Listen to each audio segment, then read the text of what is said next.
yes, it prodded Nigeria. The excuse is that the Nigerian government, the Nigerian military, positive movements, positive moves.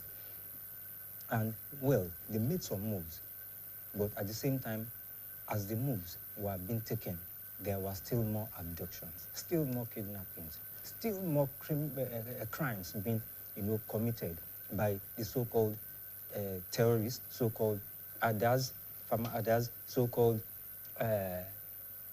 what would I call them? I will all term all of them as criminals. Yes, criminals. And, well, lately, the United States government, a military base in the Gulf of Guinea, yes, they launched an attack, a precise attack, precision missile, and hit about two locations where these criminals are located. Well, we did not have any report of any civilian casualty. Yes, but, well, we don't know. We are just talking on the peripheral level.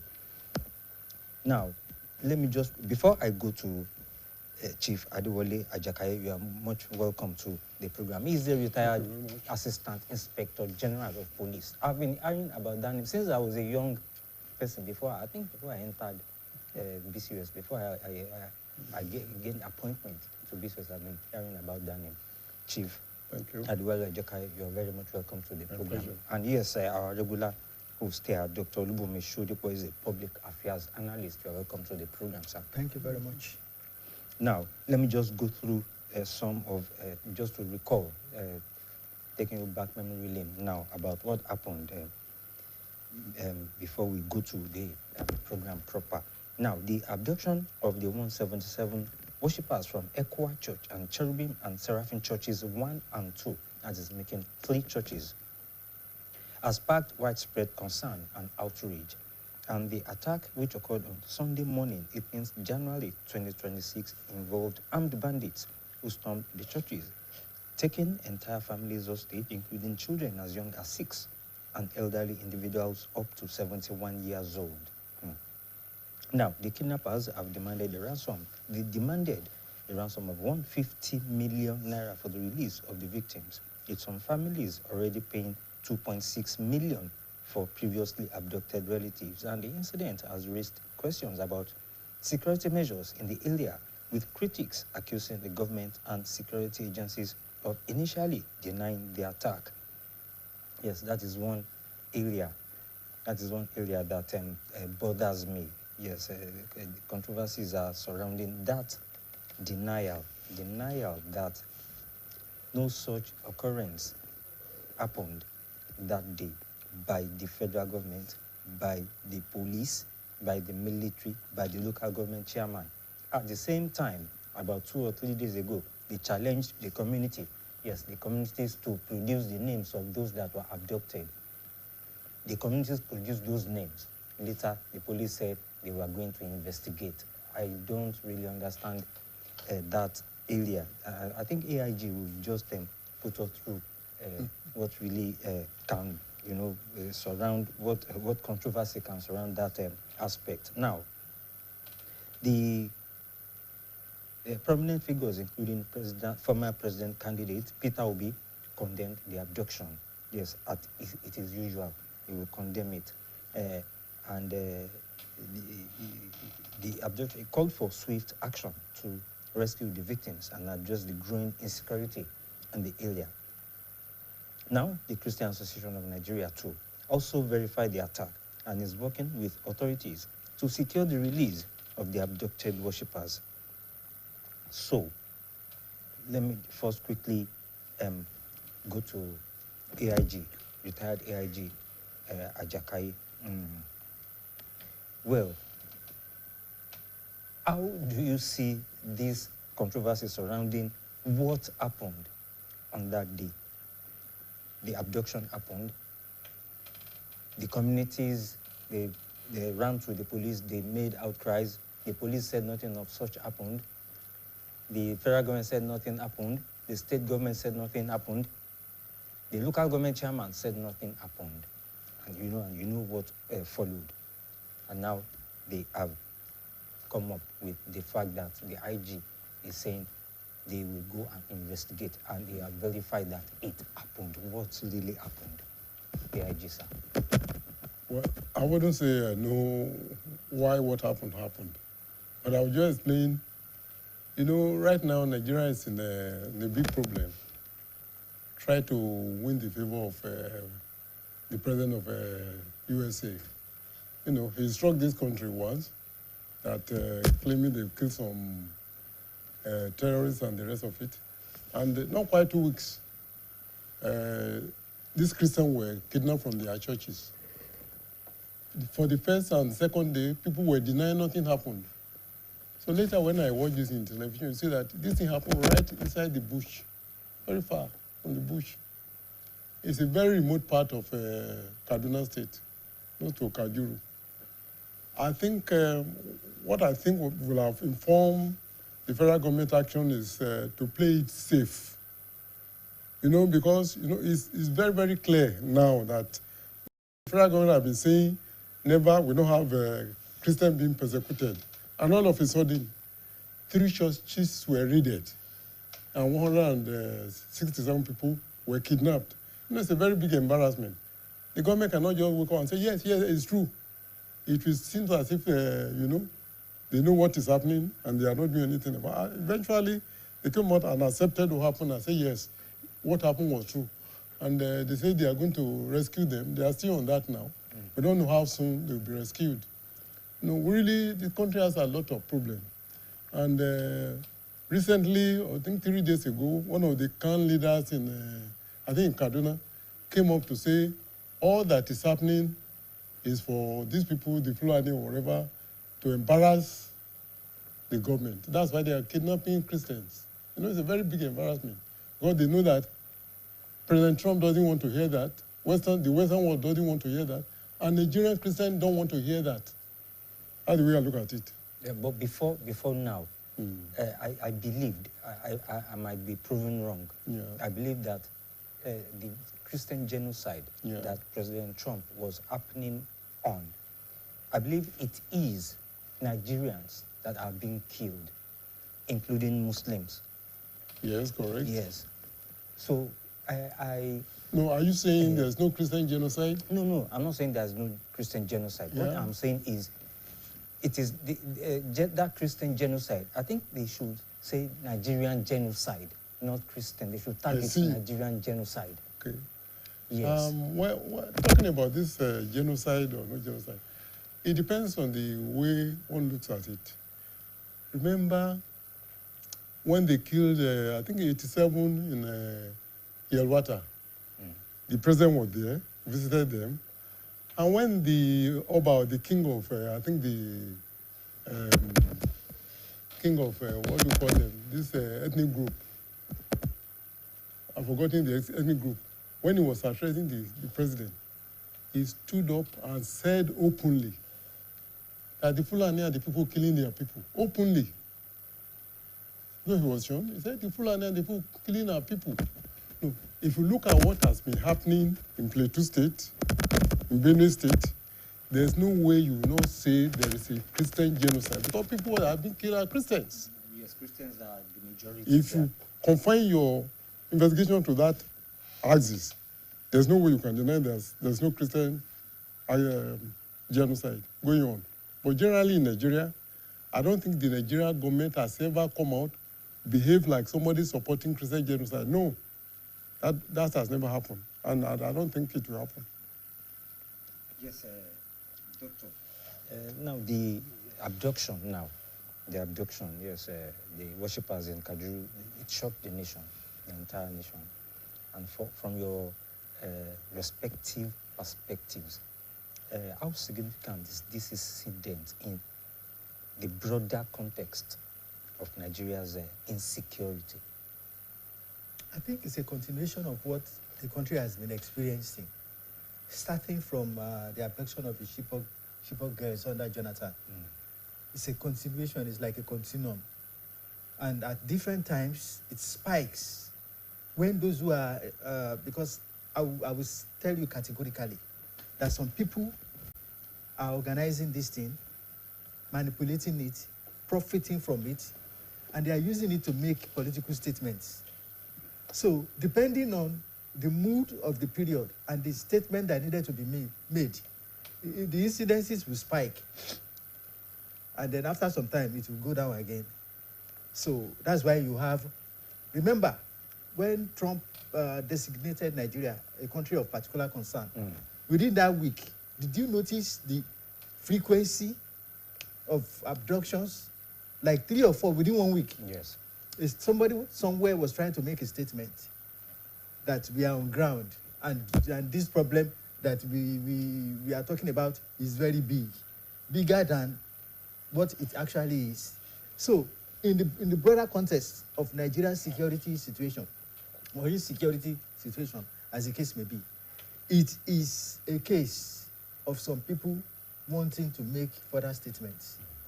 You are aware of the things that happened in Southern Kaduna under Nasir El-Rufai as governor. Yes. Governor Ubasani came in and doused all that tension. And you will think that all of that has ended. But with this coming up now, it is obvious that those who are profiting from it and those who are turned this thing into an industry are trying to make further statements about insecurity in Nigeria. That's the way I would say it. That's yes. the way I would So understand those people that are profiting from it, yes. Well, people believe most of them might be politicians. And Many of them will be politicians. Apart from that fact, there are also external factors yes. that are sponsoring this, in whose interest this thing is going on. Let me tell you something. Neo-colonialists, imperialists, countries that wants to dabble in other people's affairs, they need an excuse to come and dabble in your affair. Yes. You understand? If everything is going well for you, your economy is good, your security is perfect, fine, there's no major security issues, you don't have any problems with your neighbors, there's no international relations issues, you understand? What excuse will they have to come and interfere in your affairs? So for them to have an excuse to interfere in your affairs, they will organize such things to happen in your country. And they will now use that same thing to now designate you as country of particular concern. So that they will now have reason to offer the international community that the reason why we are going to Nigeria to come and be doing this, there was a time when all of this started. Trump was mooting the possibility of having bases in Nigeria. In Nigeria, yes. When President Tinubu says no, that was when he backed off on it. You understand? So there are people beyond those who are profiting from it inside. There are people also outside who wants to use it as an excuse to come and take your natural resources. Yes. That, okay, because we are helping you with your security, our companies will come in and also operate this and this and this for you. That is the baseline. So that we must understand. Just like what That's why you have, I'm sorry to cut you short. That's why you have countries using their so-called aid organization to sponsor terrorism. I'm not saying this off the top of my head. A lawmaker in Congress, in hearing, confirmed it, that they use their aid organization to sponsor terrorism. You understand? That's why you have some so-called civil organizations, Clinical International, Clinical International. They use it to destabilize the country, to divide the country. Before the external forces will now come and say, okay, your country is divided, let's help you unite. But at the same time, they will have their interests before they come. Basically, it's interest Just that like, they are after. just like what is happening in Venezuela, about to happen in Iran. Then, it happened in Afghanistan. Then Afghanistan. Iraq. It happened Iraq. in Libya. Then about to happen in Colombia. Yes. I am sure, very soon. Well, Chief Ajakai, I want to ask you, what distinguishes this abduction from previous mass kidnappings? And why has it generated such intense public concern? Because people believe that our government, our security apparatus must be able, to contain, these insecurity issues. What distinguishes this is the abduction from the previous ones? Is that what you said? Yes. Well, there are a lot of reasons. If you look at it, The one that is most obvious is the political aspect of it. Nobody can deny that. But in this country, people use all kinds of weapons to fight their way out. All kinds of weapons. Ethnic weapon, political weapon, psychological weapon. So it's one of it. Then there have been the inherent ethnic rivalry between different ethnic groups in Nigeria. That's part of it. Why will one ethnic group want to exterminate the other? Some people are saying because of land. Some people are saying this. Well, there have been a war that some leader of this country said they will establish a kind of religion until to get to Lagos. I don't know whether that is true. Whether that is true. You see, it is a pity that everybody is serving to gain the attention of God. But the different road we are taking, people are not still very happy. I don't see why people should say every human being must follow one way to go to God. It is just not possible. Psychologically, it's not possible. You have the Christian, you have Muslims, you have different. In the whole world today, there are thousands of religions. But the two main religions in Nigeria, they are not agreeable to each other. It's a pity. They are not. And they say they are serving the same God. I have the pity of it. So I say part of it is political, part of it is ethnic. And now, as politics is going on, people use different weapons to say, no, I'm going to deal with you. I'm going to deal with you. And they are using different weapons. So that's why I'm saying it now. Because now, somebody said people are doing this thing deliberately just to anger some people. And who are the people to be angered? They are the politicians. The people, the people who are there now, who are in the government, and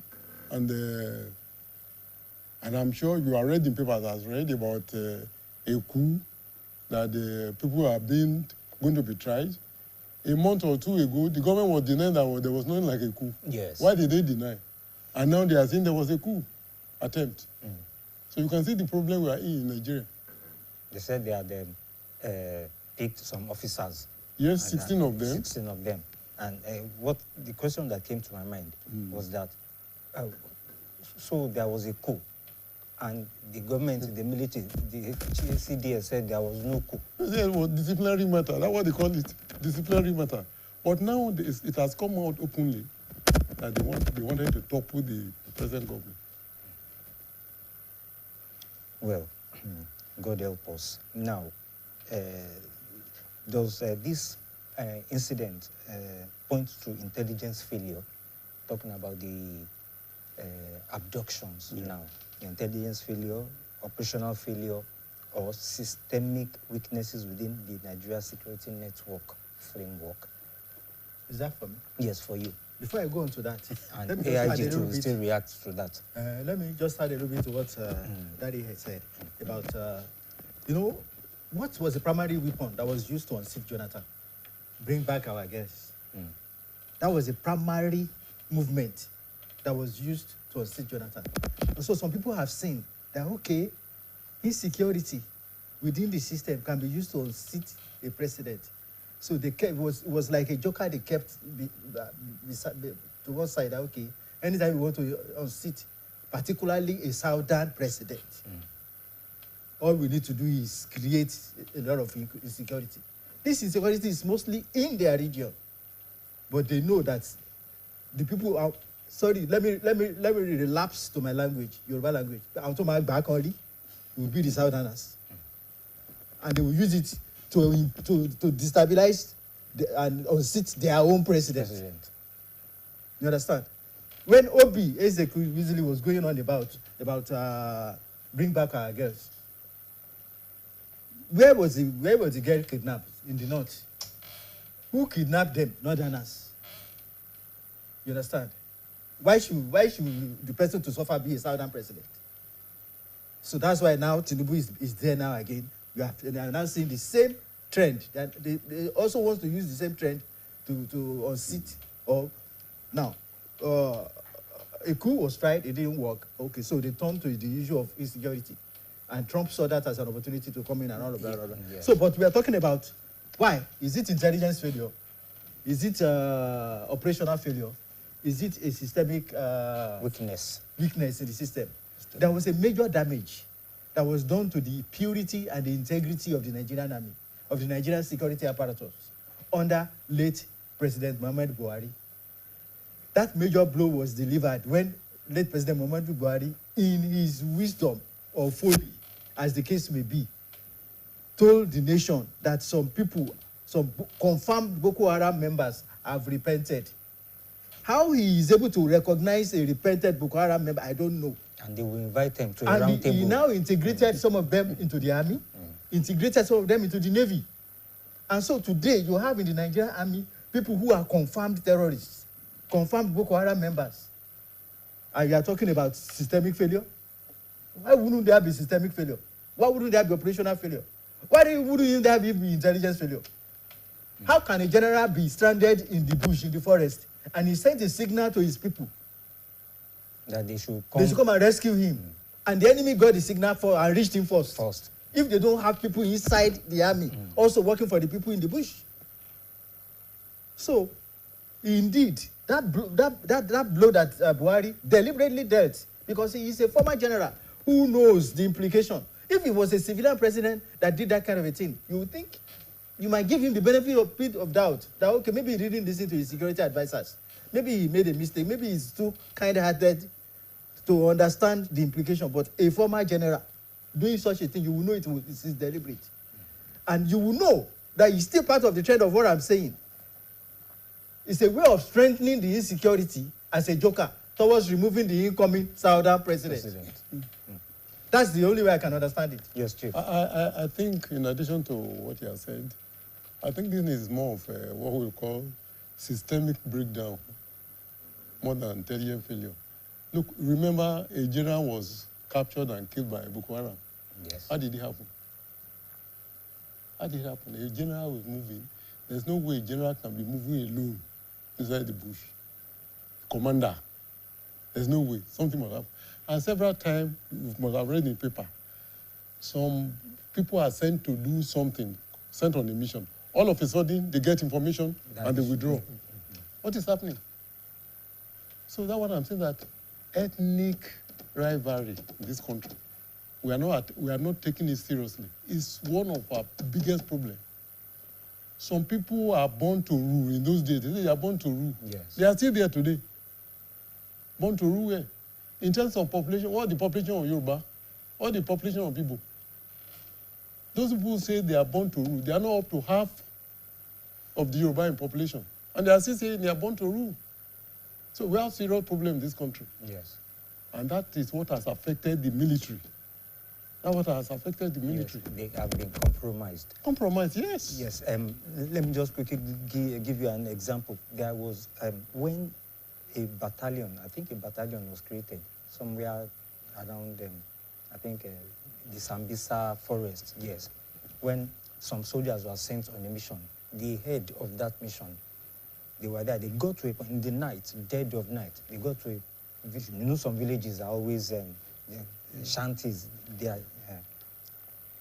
So they just commanded these guys to let them stay for the night before they move. A call came, not phone call, radio message came that they should move and come to base. The man replied that, the commander replied that, let them stay here before 5, 6, they will move. The commander insisted that they should come. And when they came along the way, they were ambushed and killed. Yeah. Okay. And when their bodies were being retrieved to base, the other officers and soldiers, officers and men, they got angry when the GOC was now driving by. They shot at his car. They riddled it with bullets because they were angry that why it was obvious it was a setup. Yes. And look, when we are talking about Sambisa, I was CP Borno State when this thing actually started. This Boko Haram started. I was the CP. It was the third wave. I was the CP. That week I was sick. I was having malaria. It was on Sunday night. 1 o'clock, I was going to bed. I just heard the phone. Bama is burning. Bama is burning. Yes, look, Bama. Yes. and malaria just evaporated. Look. What do I do? Call the CP, the governor, call the IG, call everybody, mobilize my people, and did everything. That was the third wave of Boko Haram, because the first one was when somebody, either in Yobe, when they struck in a police station, killed about two, seized their arms. Yes. That was 2 years before my own. Then another one happened because my own was the third wave when this thing happened. We were able to kill about the police, the military, the soldiers and all. It took us about 11 days. We killed about 21. Some of them escaped to Cameroon because there's a border called Bama, very close. They have a border there. There's a mountain there. Some of them escaped. And after all this operation, we did everything. I wrote my report, forwarded it to headquarters. Nothing was done about it. 4 weeks later, I got moved from that place to Lagos. So what surprised me was that, people who took part in that, who were this Boko Haram, what did we call them? Not forgetting the name we called them. They were not called Boko Haram at that time. There's a name they called them. When I reported for duty in Borno State, one of them, it was later I discovered, came to visit me in my office. I never knew. As one of the senior citizen, Maiduguri, he was one of the leaders who was eventually killed by the police or the military. They were saying, we don't know. No, during that time. What do they call? Yusuf. Okay. Mohammed Yusuf. Mohammed Yusuf. So, there, the religion of the, I don't know, is a kind of, the way they take religion is different from the way we Southerners take religion. We take religion, we know that God exists and that God, has something. But for them, I can't describe, because once you don't belong to that thing, it is as if you don't believe there is God. Are they really Muslims? Well, because I know Islam is a religion of peace. Well, that is what we were told. It's a religion of peace. I think, let us say so. If it's a religion of peace, why are they killing people? Are they really Muslims? Why are they killing? The real Muslim don't kill. Our friends who are Muslim, very faithful. Why will somebody say, I want to kill for God? A God who can destroy the world in 1 second, and you want to kill for him? It's meaningless. Doesn't make sense. So we have a lot to do in this country, Yes, Doctor. Yes. Well, the current security deployments in rural and semi-urban areas, is it adequate to deter? I'm coming to you, sir, to mass abductions. Like I noticed, the IG recently announced that the police and other security apparatus under them, I don't know about the army, that they should be at some point, including during the night, early mornings, during the night, to be checking, influx of people coming in, vehicles coming in, people just walking, checking bags, doing stop and search. Is that really going to be effective? Before I answer that question, it wouldn't be good for us to go through the whole program and not, as I was reading up on the topic and the program, I came across a fact that Reverend John A. Jab, Northern Nigerian CAN chairman, is the chairman of 19 states in the north and the FCT, Yes. said that it's 172 worshippers.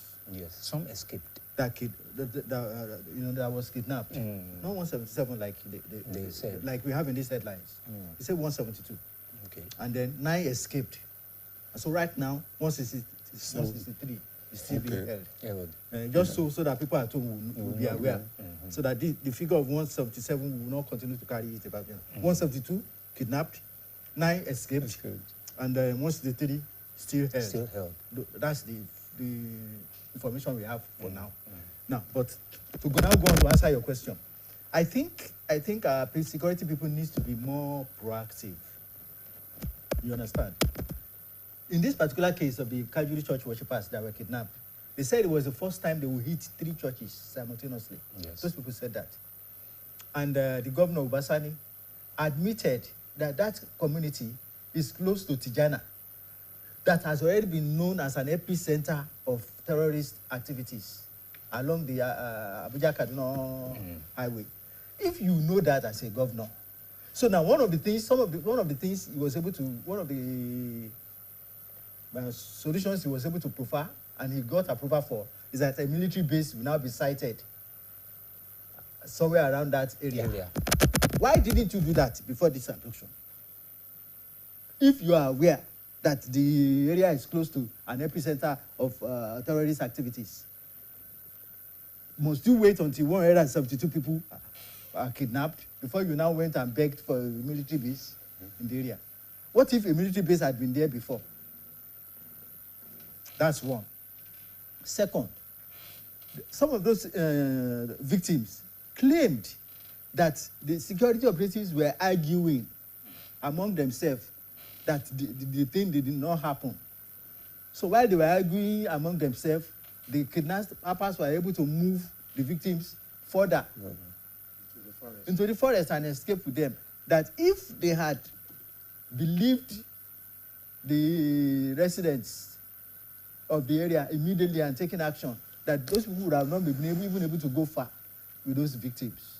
Which brings me back to the point that I made before. So even when you have a military base, we have had cases in Benue and in Plateau, wherein those people will come and attack, terrorists will come and attack. They will spend like 3 hours. 30 minutes after they have concluded their operation, security forces will now show up. So what is even the guarantee that the sighting of a military base in that area will not be meaningless? Because terrorists will still come and do the damage and leave before security operatives come and begin to, grandstand and act as if they are doing a job. Yes. What about the one that it was reported that 30 minutes after they left, the security operatives there left. I think the military also. That's when the people came to attack. So you will know that there is inside even the security operatives. That was the one in Papiri. Papiri, yes. Almost 30 minutes after they left, they came to attack. Somebody called them off so that these people can come and attack. It's very clear. So there is a need to overhaul our security operatives, not just the army, the navy. I mean, you heard of somebody who was an ace pilot that was well known in the army for striking terrorists. They went and killed him in his bed, in the army barracks. Our daughter, what's her name now? Yeah. I did something. I've forgotten. Yeah, who died 3 years ago. Somebody killed her right inside. He said he was driving and backed into her. Yeah. What's her name now? I've forgotten. Yeah. Yoruba pilot. From Kwara. And this pilot. So you know that there are people who are already within our security operatives who are colluding and working with people outside, who are making it difficult for these things to work. I, as an individual, I will advise the president, Ashwaji Bola Ahmed Tinubu, that he should call for the details of the documents of recruitment into all security apparatus, Nigerian Army, Navy, DSS, Air Force, everything, and begin to look at when each person was recruited. And everybody that was recruited, particularly on the basis that they have repented, and anybody that is related to them, and anybody that is within their close circles should just be withdrawn, given compulsory retirement. They can pay them off, so that you have an army that you can rely on as an army representing the interest of Nigeria, not the interest of some people sitting down somewhere and thinking they can manipulate the destiny of a nation.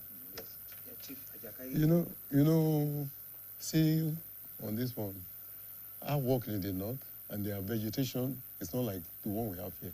And I keep on wondering all the time, where is this place people hide? Where is the forest? There are forests, but not I think as our own. It's mostly and savanna. That's what I'm saying. And even if there are forests, we have the Air Force. They can take aerial photography, can't they? Yes, They can take Why have they paid? So that's why I said there's a systemic breakdown in our military, in our security system. This is what the Air Force, apart from striking them, there's a way they can monitor these people through the air. Are they doing it? Are they doing it? There's something else I want to add, sir. Why did By now, how did the US base there in the Gulf of Guinea get to? No, we don't have their technology. They have satellite No, technology. we don't. That is what I'm saying. No, we can't do it in Nigeria. But what I'm saying, simple. To area photography, they can go up the plane, they can photograph this thing and locate them. We used to have Nigecomsat. God bless you. We don't. Is it working now? I think it's. I don't think it's working. There's I don't think it's another working. angle I would like to add, sir. Yeah. You have terrorists. Their major way of mobility is bikes. Bikes, yes. Meanwhile, your army go about in jeeps. Jeeps and trucks. Can you carry a jeep and follow somebody who entered a corner with a bike? So by now, the army should have bike squadrons. The police should have bike squadrons. You understand? The terrains those people are hiding in are terrains you can't carry.